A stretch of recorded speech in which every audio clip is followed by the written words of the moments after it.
Okay, everyone, welcome. I believe I'm going to call this Disturbed Rants episode 6, and this episode is all about the Epstein files. This will be the first episode since the shifting of the project, so to speak, that I will be uploading to both YouTube and Facebook. About a little over almost 2 weeks ago, I recorded an interview, which was Disturbed Rants episode 5 with a trans person living here in Southern Virginia. And due to that person's request for personal safety, that individual felt that he would be safer with that episode uploaded to YouTube and Substack only. So I have uploaded it to YouTube. I have not yet uploaded it to Substack, but I will be catching up Substack hopefully this weekend at the absolute latest. And so look out for that. And I'm going to make a separate little kind of promo video for that on Facebook because there's a few more things I'd like to say about that in the way of like kind of advertising it or encouraging people to migrate over to the Mission Oasis YouTube page, the Mission Oasis YouTube page to check that out.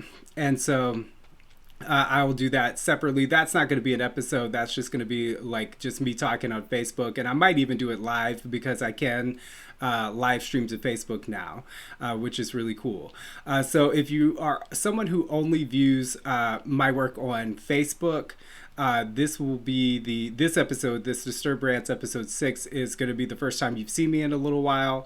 Apologies if you've missed me. I've had some people come up to me in my life and say, "Hey, Sean, get back up on the internet. We love watching your stuff." So thank you to those who gave me that bit of encouragement. But I actually have been active.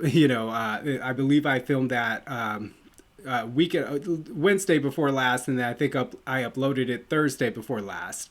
But I have not been active on the Facebook page, and I've also been active with some of my other projects that I had kind of been neglecting due to the previous iteration of this project taking up more time than what I had originally agreed to, if I'm perfectly honest. I caught up some of the stuff that I felt had been neglected. I'm also sort of doing a few things in terms of my personal health, like detoxing, etc. I bring that up tonight because it's relevant to tonight's episode. I am doing a cleanse that's kind of directed in the upper body right now, so I'm expecting some sniffling. I got my hanky on deck for that. I've got some water here if my throat gets scratchy or dry or whatever. So apologies, and I think I look a little older than usual tonight, around the eyes especially, and that's just because I've been doing some detoxing kind of focused on the brain and trying to sort of like level up, just sort of like doing my next thing that made sense to do holistic health wise. So I've got a few things going on. Been working a lot at my jobs here lately as well, and so all of it's good. But I've got a whole lot of content that I'm ready to produce. I've actually been outlining some of the next episodes coming forward. I will also be launching another series on both Facebook and YouTube, and that will be the Mission Oasis series. And so I'm excited to unveil that. I'm not going to say too much about it now. The first episode of Mission Oasis, like I do with any series that I launch, I will sort of give more description about what it is and what it's about. So be looking forward to the launch of Mission Oasis. But the next few episodes that I will be filming will be Disturbed Rants solo episodes, and I am also lining up some interviews. I believe I may have, fingers crossed, I may have a very cool interview coming up on Sunday, so that I'm quite excited about. And so that might actually be the first episode of Mission Oasis, unless I get a different episode done before we record that. And anyway, so that's what's been going on. Like I said, don't mistake quiet or silence for inaction. I never quit. I'm always doing something. I'm always pursuing my work and pursuing the work. And so I'm quite excited to be launched back on Facebook.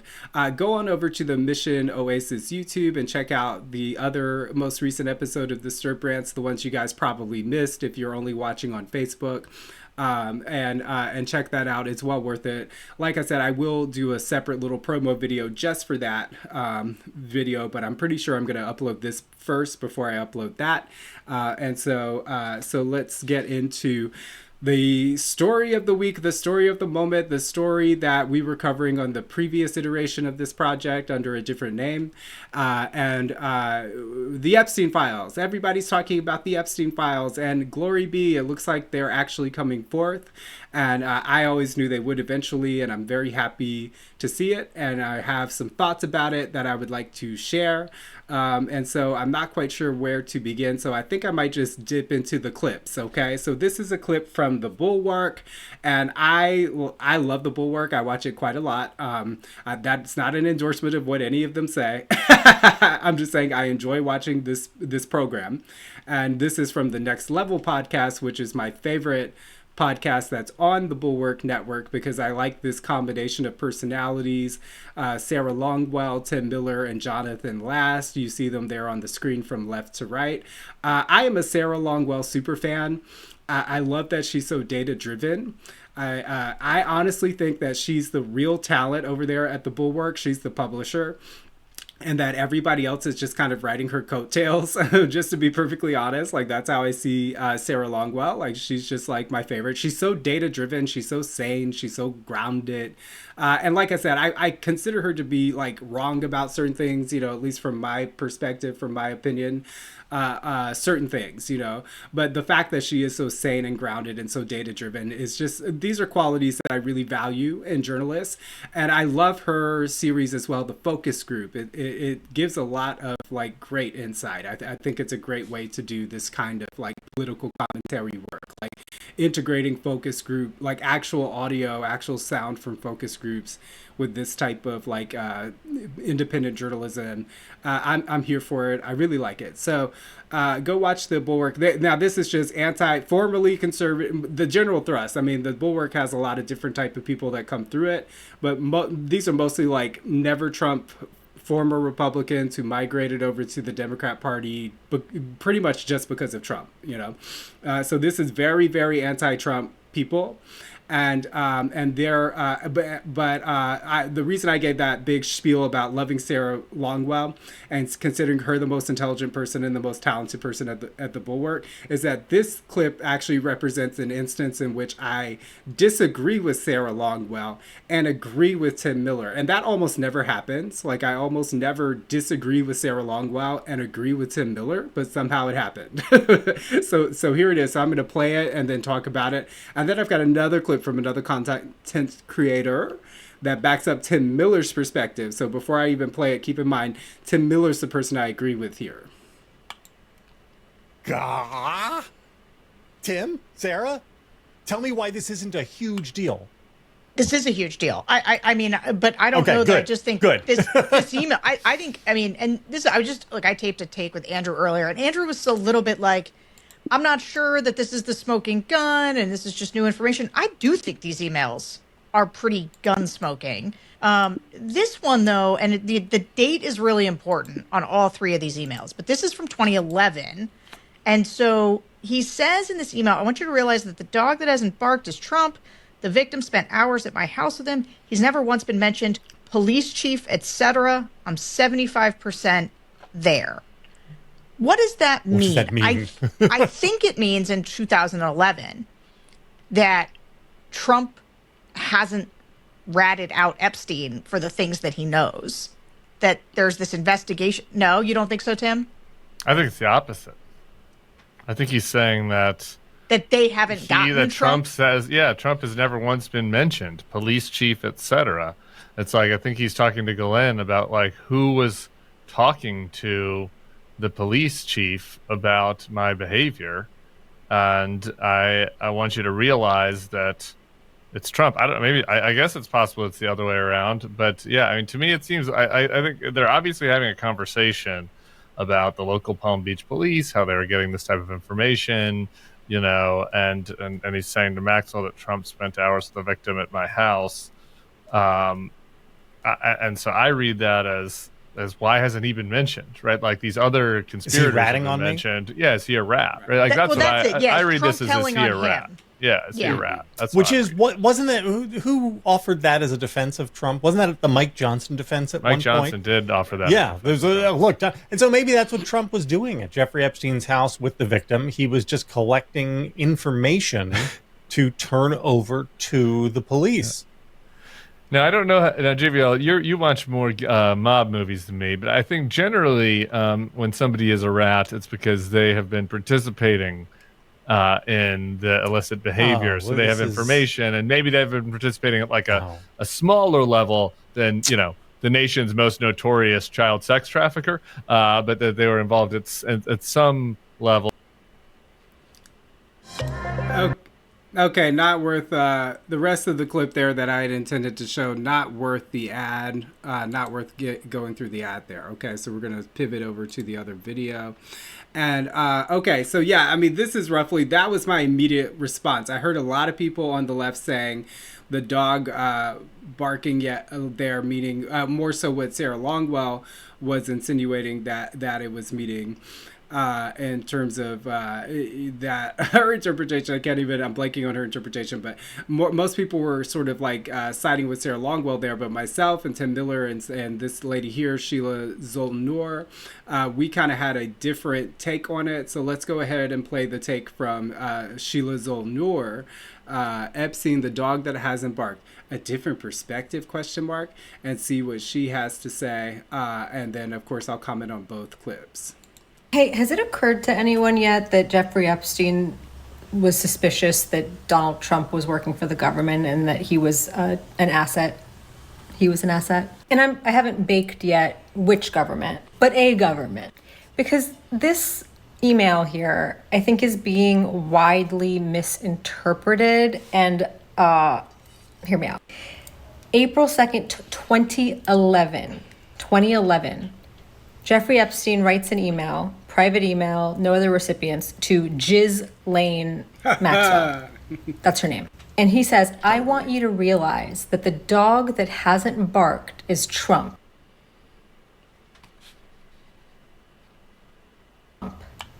This particular victim, and based on what Caroline said today, it's Virginia, spent hours at my house with him. He has never once been mentioned. Police chief, etc. I'm 75% there. And she says, I have been thinking about that, ...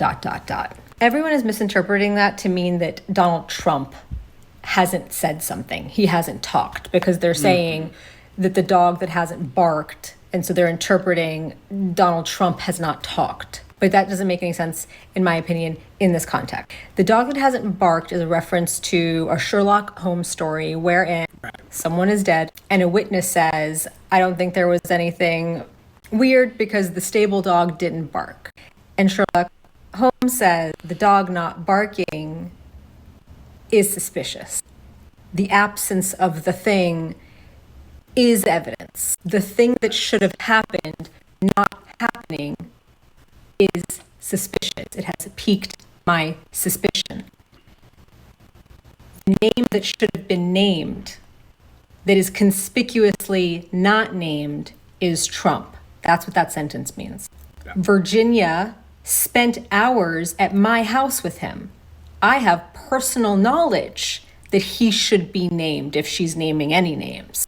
I was an eyewitness to events that would make me believe that that name should have been named, and the fact that it's not being named is suspicious to me. Police chief, etc. is obviously a reference to something that they have talked about. So pairing this dog that hasn't barked plus the police chief, I'm 75% convinced of this theory that we've talked about. And she said, yeah. He finds it suspicious. So maybe he paid her off. But we know that this is 2011, and maybe this means that he knows, because of the whole police chief thing, that his name was named during the investigation from his first arrest, sweetheart deal that resulted in 2008. This is all very suspicious to him. And 2011 was when Jeffrey Epstein was trying to make his comeback into the social spheres after his arrest. So, and all the other emails really seem like he's trying to figure out ways to capitalize on information he has. For example, Epstein writes to Wolf, if we were able, so Wolf says to Epstein, he's going to, in 2015, he's going to give an interview to CNN, and there's a very good chance that they're going to ask about your relationship. And Epstein says, well, if we were able to craft an answer for him, what do you think it should be? And Wolf says, I think you should let him hang himself. If he says that he's never been on the plane or to your house, that'll give you valuable currency. You can hang him in a way that potentially generates a positive benefit for you. Meaning, if he says that he's never been, if he tries to distance himself from you, now you could use it to get social currency by being like, actually, guys, here's the truth. And then everyone will love you again because you're being honest. Or if it looks like he could really win, you could save it and generate a debt between you. Now he owes you something because you have something on him that you could have given up.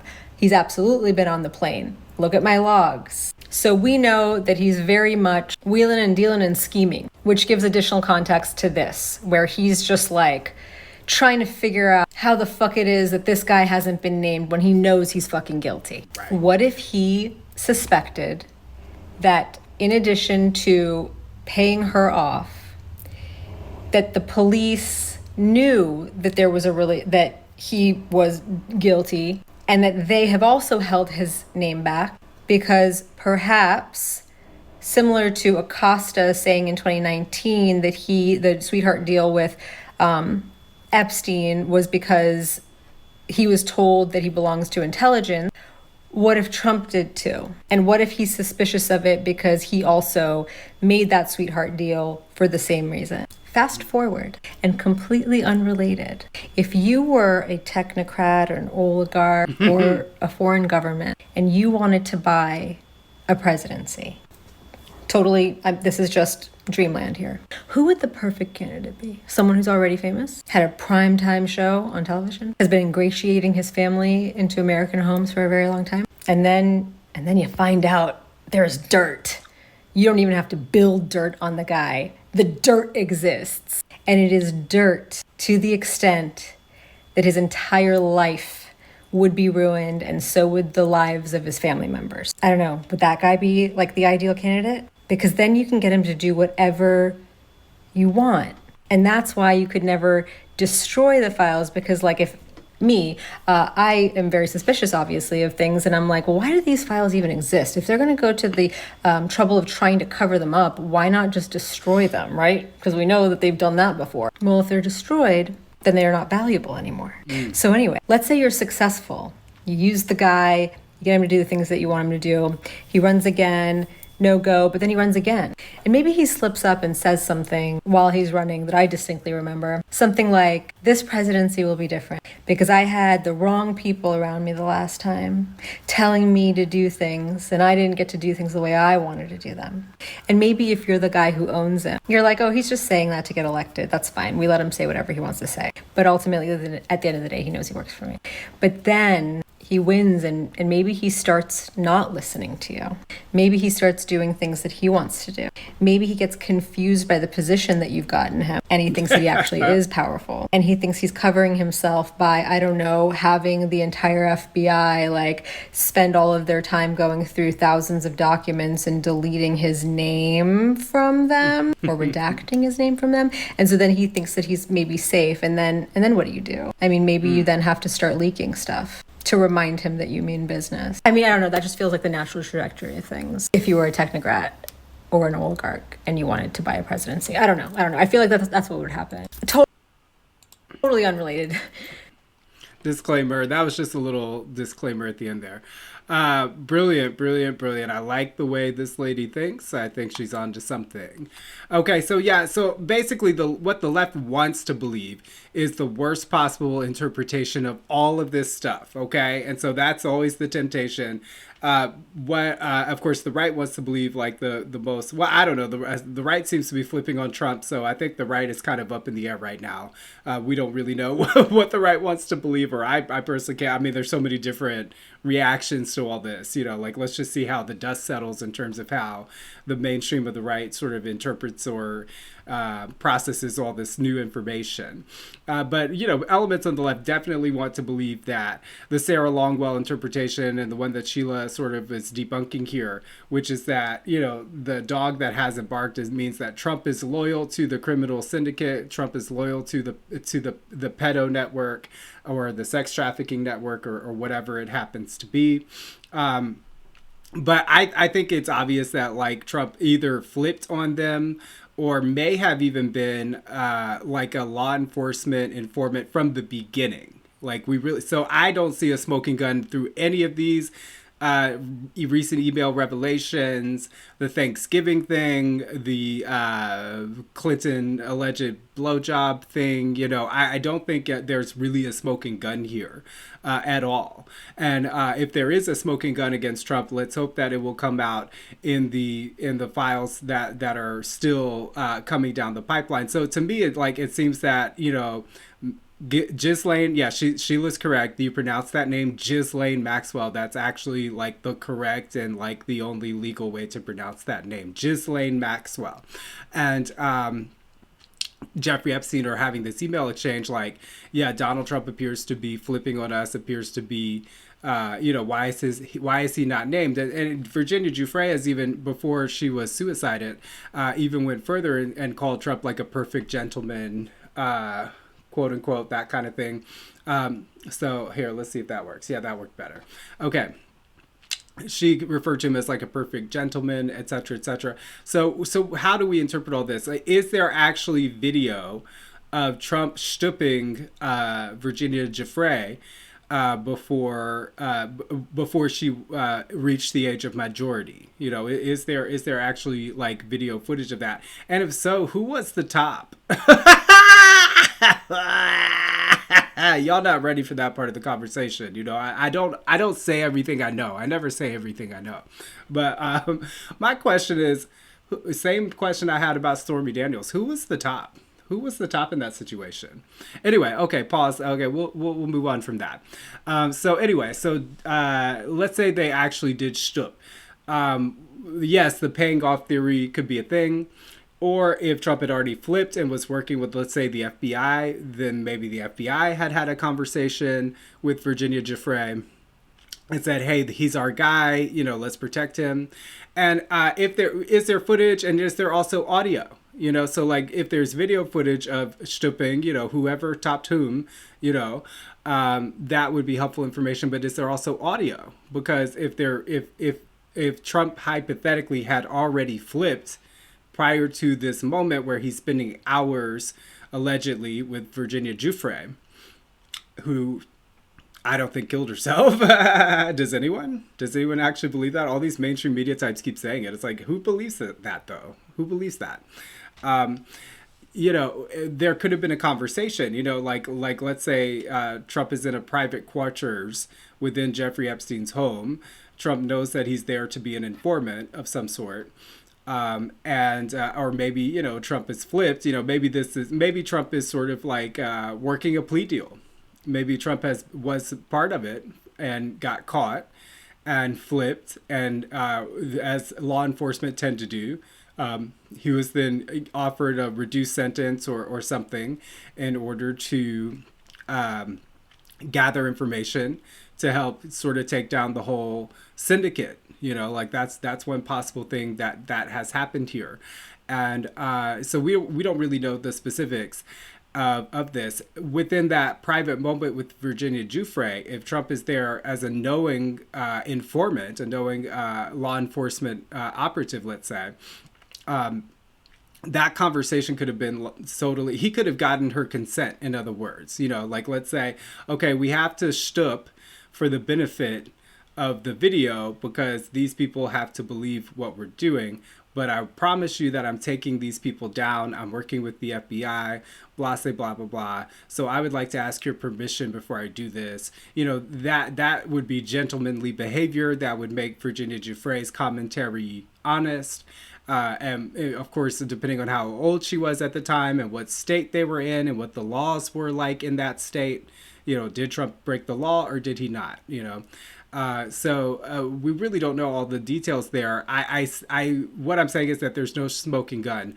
And my message to both the left and the right today, as somebody who hates all of these people and has no, what's the phrase? I have no horse in this race. I don't care who ends up being guilty or innocent. Everybody who has done heinous things should receive consequences. And I have no attachment to any of these people. Whoever's done wrong things must be held accountable. So I'm psychologically prepared for whatever is to come, and I am not going out on limbs and making big declarations like so and so is a pedo, so and so is a criminal. I'm just being honest about the fact that I don't know, and neither do you. And so what I want both sides to do, the leftist identitarians and the right wing identitarians, is to brace yourself for impact. You're probably going to have to be denouncing someone you look up to for whatever reason. And you're probably going to have to just be willing to call balls and strikes. There may be people who are not guilty that you think are guilty. There may be people who are guilty that you think are not guilty. And so I just want this not to be yet another neo-fascist kicking of a hornet's nest that results in more contention and animosity and violence. These released the Epstein files thing. It's an 80-20 issue at the very least. I haven't checked the most recent numbers. Kudos to Congress, by the way, for passing it. What was it, 427-1 or something like that, for overwhelmingly supporting this initiative. And I'm especially proud of congressional Democrats tonight because they gave Thomas Massie some of their time to speak. And reciprocally, let me say, I'm very disappointed in the Republicans in Congress for denying Thomas Massie, who was a champion of this initiative from the very beginning, the opportunity to speak during their time, despite the fact that he is a Republican and was really the lead male Republican, the lead Republican period, who was moving us toward this conclusion, this thing that the vast majority of the public wants, very, very shameful behavior on the part of the Republicans. I mean, I just don't know where these people get off. It's just ridiculous. And, but with the Democrats, but kudos to the Democrats. I think Ro Khanna, I saw an interview with him. He says that Thomas Massie's become a friend. That's so cool, and Marjorie Taylor Greene, she just gave a sincere, what I perceive to be a sincere apology for participating in the neo-fascist contention, the political drama, the escalating tension, that kind of thing. I think we're turning a new leaf, and I think that this is all very good stuff. I think we're more or less heading in a decent direction. Not that the ride won't be bumpy. I'm quite certain that it will be quite bumpy. We're not out of the woods yet, but it seems like we're headed toward the end of it. The end of this neo-fascist nightmare. So I want both sides to brace for impact. I've been telling my QAnon people. Now we do have to give the QAnon people credit, okay? Because this is something I want people to realize, that the QAnon people, I went to this website. I don't like the way this website is, qalerts.app. I don't like the way this website is configured. In the past, when I've had to search for QAnon drops, for Q drops, there was a qpost.online. That one was so much more user-friendly. I really don't like this one. But that one, I don't know if it's been taken down or what, but it appeared to have been taken down when I looked for it earlier. But I was giggling because right here at the top, I don't know if you guys can see it. I'm not going to zoom because I don't really care that much. But it says, I did a search for the name Epstein. You see it here? And there are 69 posts found containing Epstein. I mentioned in Disturbed Rants, my interview with the trans person, that I'm kind of immature, so this is one way in which that manifests. But they said 69 posts found containing the name Epstein. Okay, some of them refer to the journalist Jennifer Epstein. Okay, they're not all referring to Jeffrey Epstein.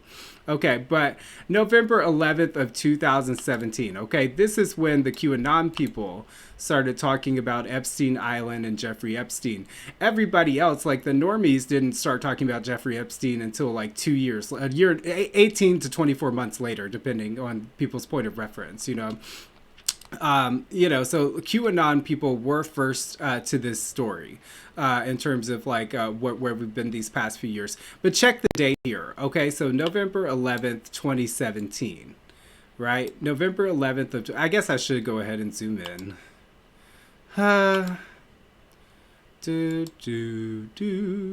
Okay. And how does that look on the screen? Let me check. Okay, close enough, whatever. Okay, November 11th, 2017, and you can see the 69 there if you couldn't before. And then we look at this Thanksgiving thing, okay? So look at is this the one? As of, no, that's not the one. Where did I find that? Epstein, Thanksgiving. Oh, no, this is the one. Okay.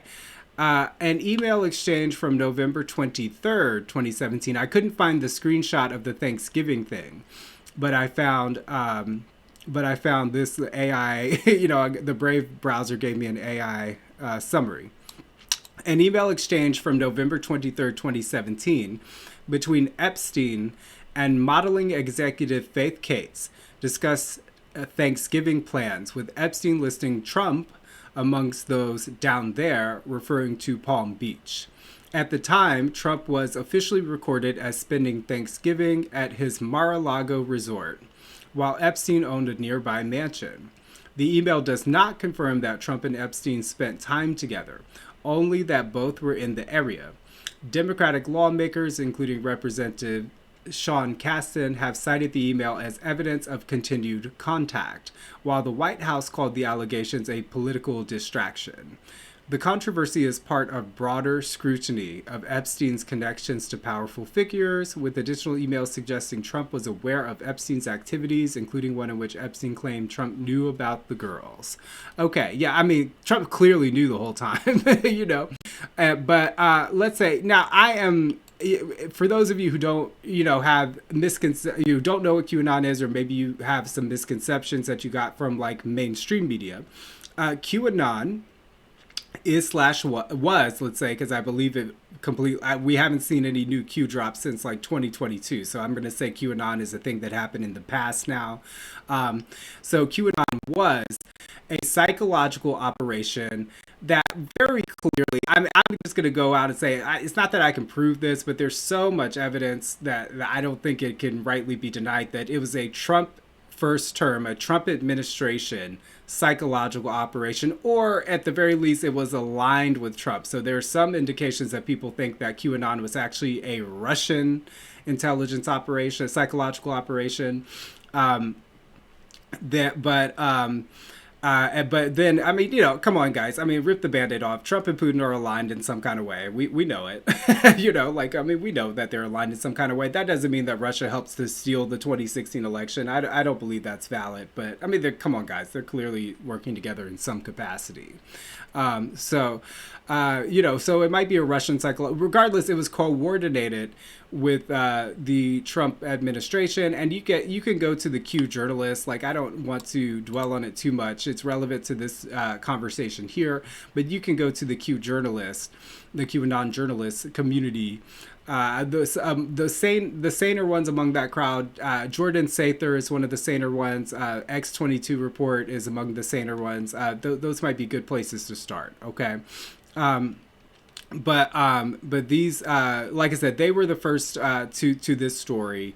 Like I said, I see this QAnon thing as a Trump administration thing. It is their psyop. It is, of course, I think it definitely involved AI. I think it also definitely involved like military intelligence. It seems pretty clear that it did. So when you consider November 11th, 2017, so put it all together, like as of 2011, Jeffrey Epstein and Ghislaine Maxwell are discussing that they believe that Trump has flipped on them. Like why isn't Trump being indicted with the rest of us? That kind of thing. Was he an informant?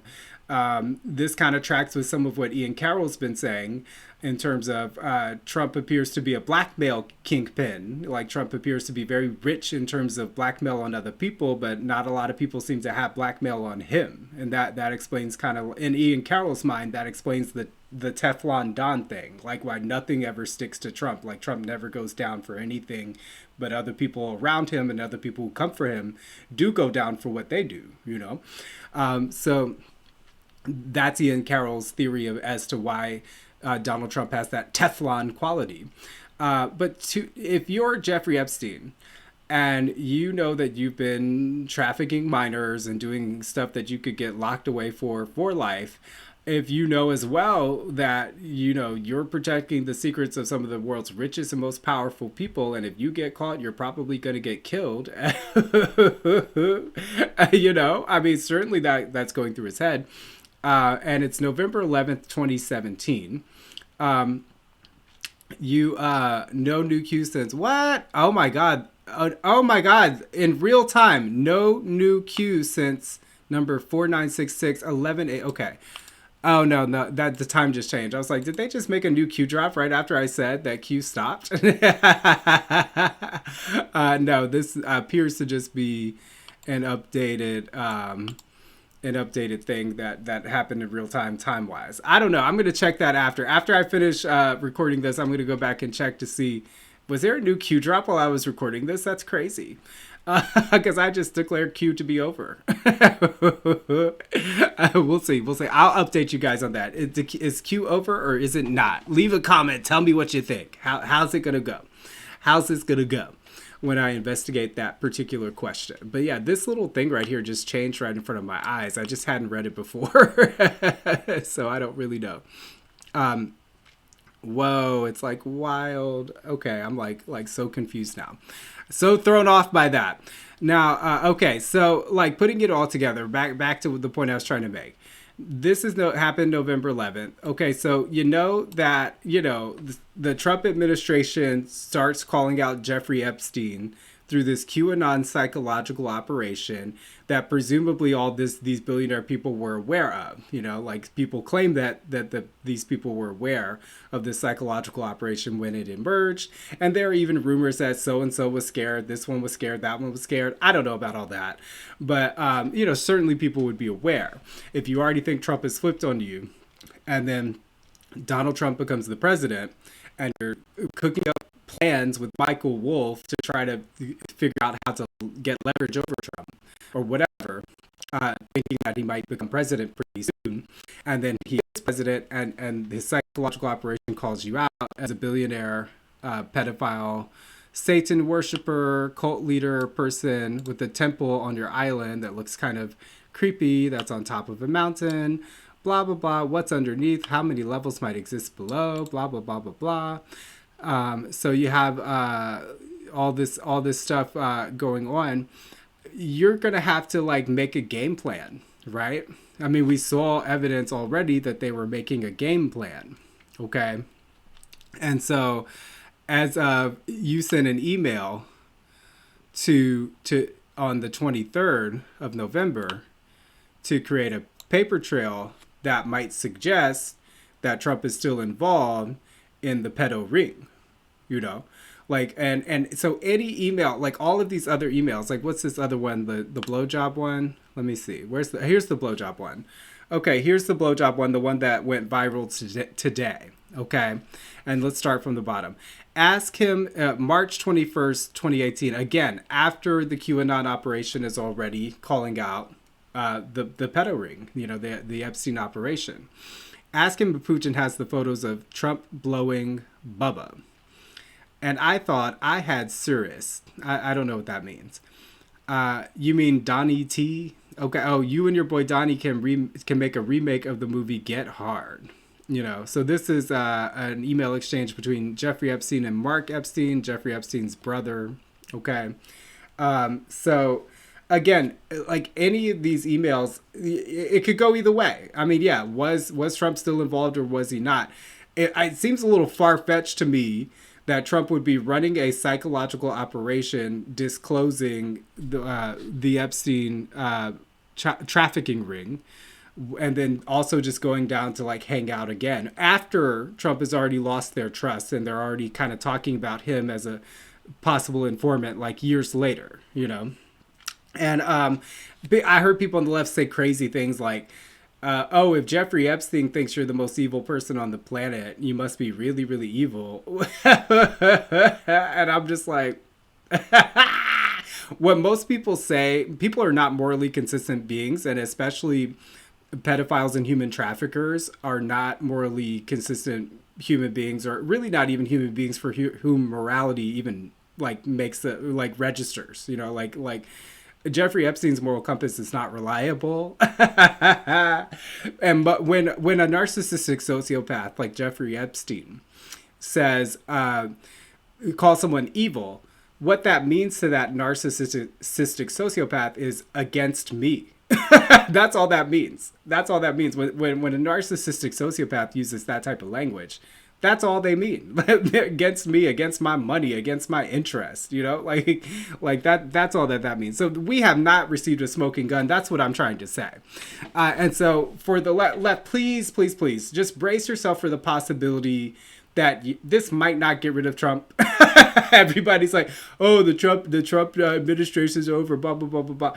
Maybe not. Okay. I have not yet seen a smoking gun. Neither have you really. Like, you've just built it up in your head.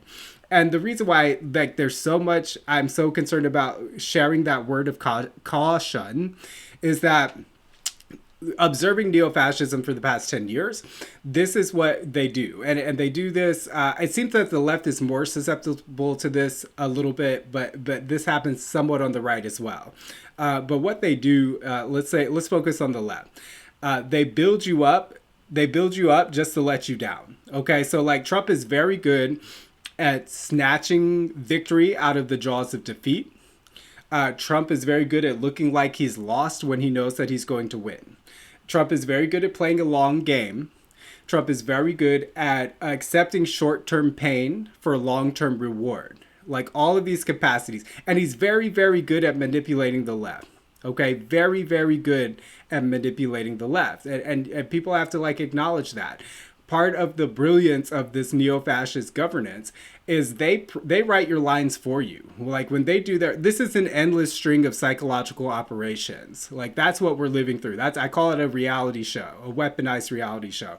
This is an endless string of psychological operations. So when they plan, and military precision, when they plan these psychological operations, they plan what their side's going to say, the talking points that they're going to distribute, but they also plan what the left is going to say, the people who oppose them, you know. And again, Trump learned that from Putin, you know, like go back and watch Adam Curtis's hypernormalization documentary. I believe that came out in 2015. So Trump learned that from Putin, you know, like they write your lines for you, and the left, like a bunch of obedient whatever, like they trip over their feet to give the new meme, you know, to say the new thing, you know, like they're very much so doing social engineering, and they appear to be controlling this conversation. Now, by the same token, I say to the QAnon people, and especially the brand, and I've been saying this for years, by the way, because certain conversations we could have on the right with like the right wing conspiracy theorists before everybody else came to the table to have this conversation. So I've been saying to people in the QAnon world who are friends of mine, you know, Trump could be the first plea deal. You know, people want to like valorize and heroify Trump. I was like, you don't know that Trump wasn't the first plea deal. You don't know whether or not Trump, because they sort of focus on, okay, Trump was an informant the whole time.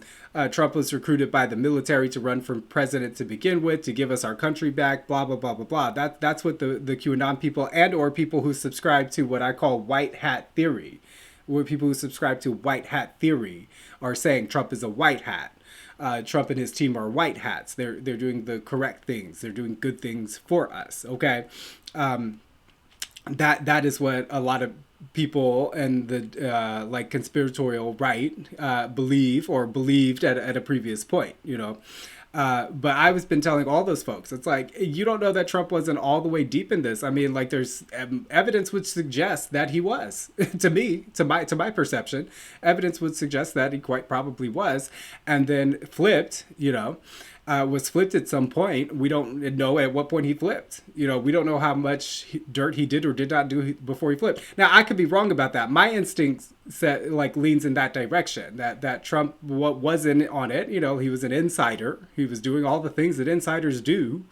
And then at some point, you know, got caught or something and flipped, you know, like that's what I perceive. And I would say before his presidency. And of course, now we've got like a timeline, like circa 2011, right, is when Epstein and Ghislaine Maxwell started to perceive that he had been flipped, you know.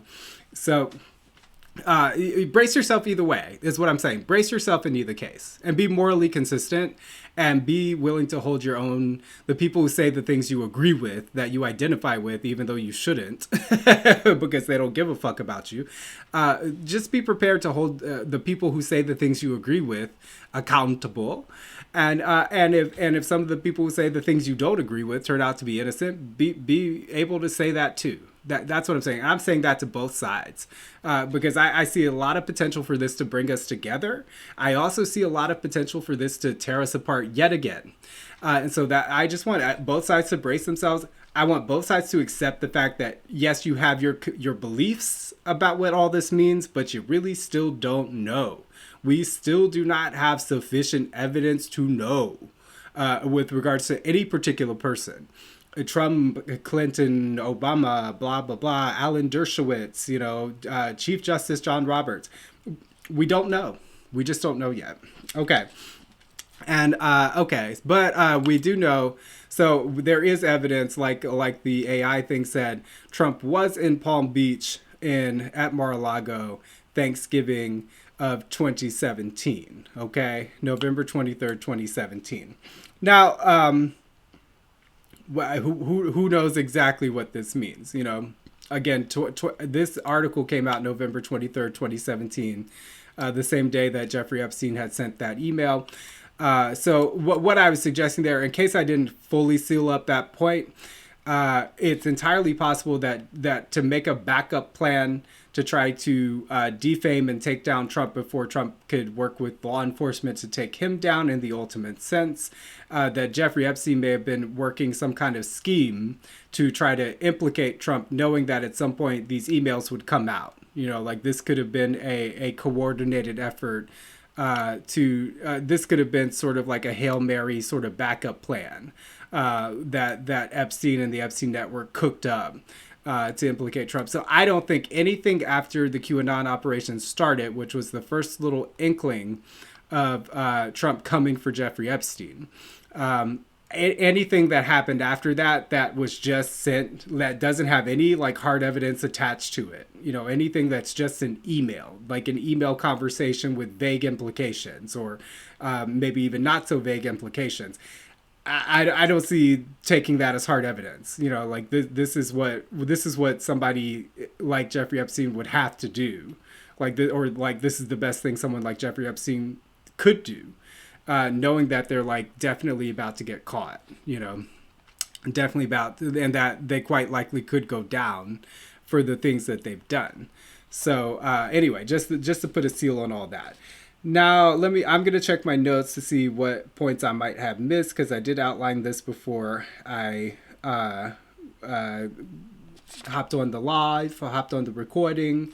This feels orchestrated to me, socially engineered to agree with each other, socially engineered to oppose concealing these files.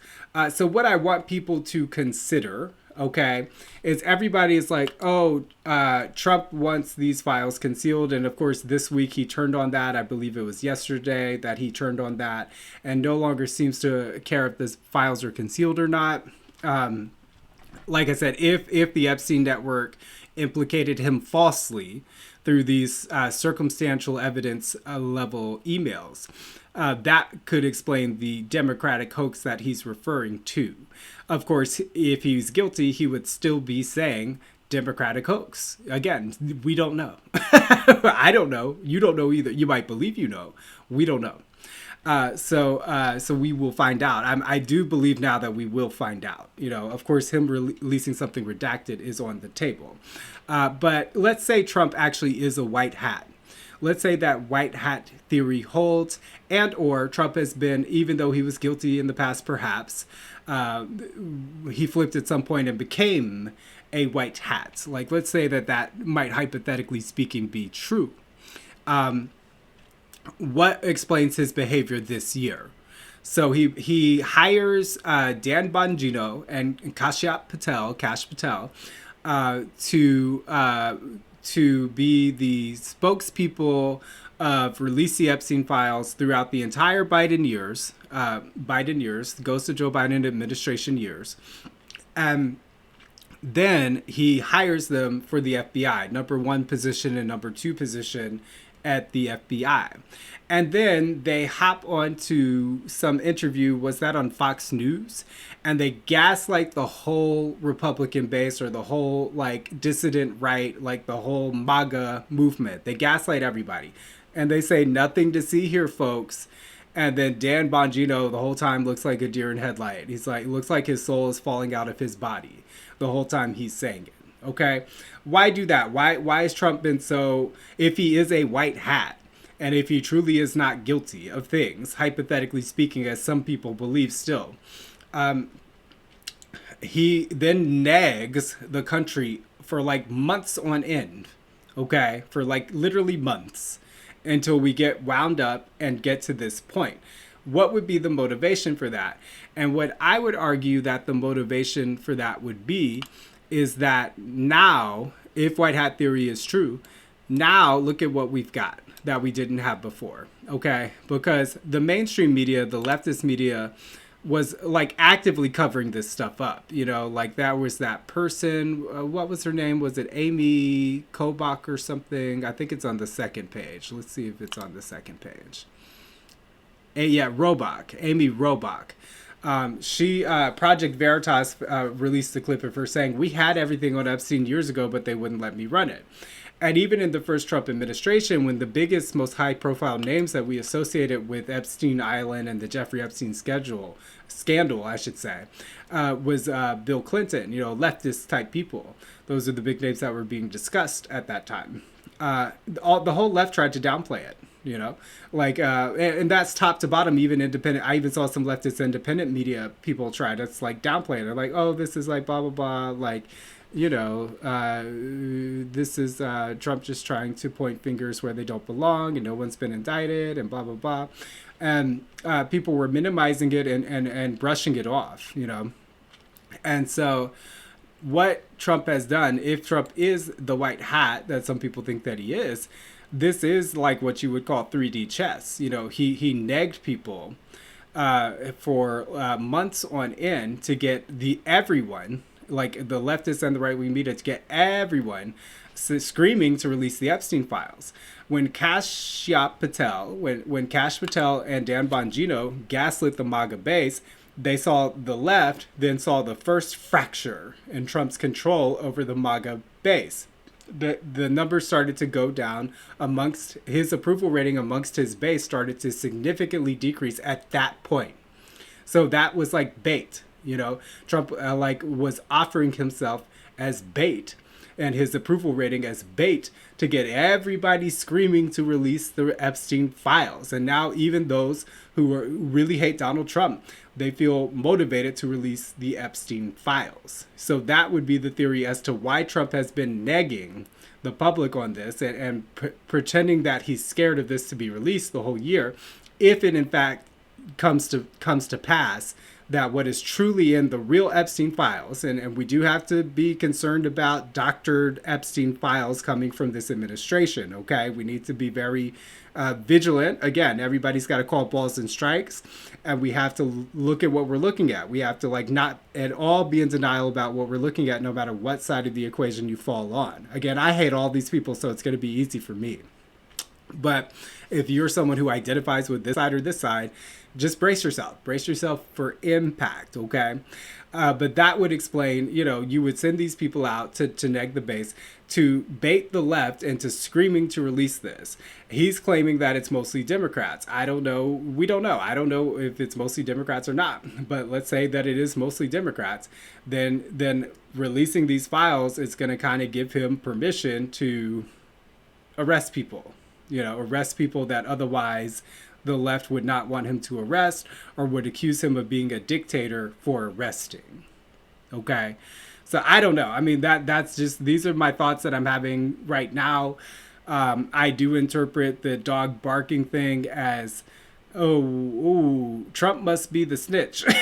They were trying to like detect the snitch amongst their midst, like that. If they're getting caught, if you're in a state of getting caught and getting indicted, you're going to want to know who's the mole in my operation. That to me, that's very clearly what those emails were about. They're basically coming to the conclusion and sharing it amongst themselves that Trump looks like to be the mole. He looks to be the informant. Again, that doesn't mean Trump is innocent. That doesn't mean that Trump has not had sex with minors. Like I said, he could have been flipped. He could have been part of it, and then he got caught first, and then he had to take a plea deal. Trump would sell out his own to protect himself. I could see that for Trump. Anyway, yeah, I think I basically covered all the main points. I'm interested in what other people think. How do you interpret all this stuff? Are you excited for the Epstein email release? Are you building yourself up? I call it Bloodlust Blueballs, okay? Part of neo-fascist governance. I'm going to write about this at some point when I really, when I take the time to do it, when I set aside time to really start writing again. I'm going to write about this, about Bloodlust Blueballs. And they do this to both sides, by the way. They've been doing this to both sides the whole time throughout all of neo-fascism. They work people up to think that they're going to see so-and-so get punished. So, the left always wants to see Trump get punished. The right wants to see Hillary Clinton and the Bidens and the Obamas and all these people get punished, and then no one ever gets punished, like that, and then they just keep doing that. It's like Lucy and the football, but Bloodlust Blueballs, you get it all worked up and then you never get to blow that wad. You get so worked up, and all hot and heavy, but you never get to blow that wad. So that's why I'm so concerned about this, because this could either be the big release, we finally get to shoot that Ghislaine Maxwell right where it belongs, or this could be this could be actually the worst case scenario Bloodlust Blueballs that we've seen yet. It could go either way. And so that's why it's so important to tell the left and the right, brace for impact. Prepare yourself to be utterly disappointed. This might not get rid of Trump, I say to the leftists. This might exonerate Trump, I say to the leftists. Or this might condemn Trump, I say to the right wing. Just brace for impact. Like, we won't know until we know. And we have circumstantial evidence at best right now. Okay, I hope you've enjoyed this. Subscribe to the Mission Oasis YouTube. If you're seeing this on Facebook, it is linked to the Facebook page at the top. If you're seeing this on YouTube or Substack, subscribe to the Facebook, Mission Oasis on Facebook. You can search it with a colon like Mission Impossible, but Mission Oasis is Mission Possible because we will build an oasis of sanity in an insane world, which is what we're here to do at Mission Oasis. And of course, support my works, become a paid subscriber on Substack. Sean Barker, SeanBarker.substack.com. Thank you so much for listening. Sorry if you are Facebook only and this is the first you've seen of me in a while, but I am on YouTube as well and Substack, so there are other places to see me. Don't ever mistake quiet for inaction. I'm always doing stuff.